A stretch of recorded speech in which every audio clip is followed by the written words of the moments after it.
আচ্ছা বাবু, তোমরা ভোটের দিন যে কাজে এসছো, কি ব্যাপার? আমাদের ভোট হয়নি, আমাদের ভোট বাদ হয়ে গেছে। আমরা এতদিন ভোট দিয়ে আসলাম, আর এখন ভোট দিতে পারলাম না, খুব আসতো তার জন্য কাজে আসলাম।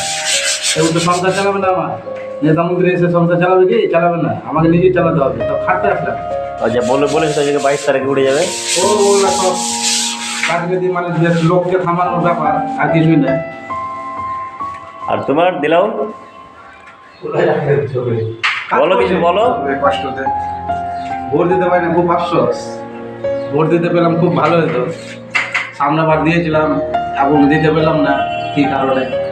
তার জন্য- সবার বাড়ির নাম আছে, আমার বাড়ি আমার নাম নাই, বাবা মার আছে, ভাই বোনের আছে, সবার আছে, আমার নেই। কেন হলো এটা? এটা জবাব দিতে হবে তো। এটা কি ভোট পর ঠিক হয়ে যাবে? ইনশাল্লাহ দেখা যাক, ভোট পর তো বলে যে ঠিক হয়ে যাওয়ার কথা, ইনশাল্লাহ বুঝবে। আর তোমার? কি হবে? আফসোস, ভারতের নাগের ভাইয়া ভোট দিতে পারলাম না, খুবই আফসোস। এতদিন ভোট দিয়ে আসলাম, বোম্বই থেকে আসলাম 4-5 বার নাম ঠিক করার জন্য, এমনিতে বরবাদ হয়ে গেলাম। এসে আফসোস, খুবই আফসোস হলো, ভোট দিতে পেলাম না। আমার ভারতীয় নাগরিক হয়েও ভোট দিতে পেলাম না। তার জন্য কাজে এসছো? কাজে এসে কি করবো? বাড়িতে তো বসে থেকে তো লাভ নেই, তখন তো 500,000 টাকা দিলে না আমাকে, তো কাজে এসছি। কাজে মন বসছে? না, কি করবো, মনটা আফসোস যে ভোটের দিকে খালি ধ্যান থাকছে, ভোট দিলে খুব ভালো লাগতো।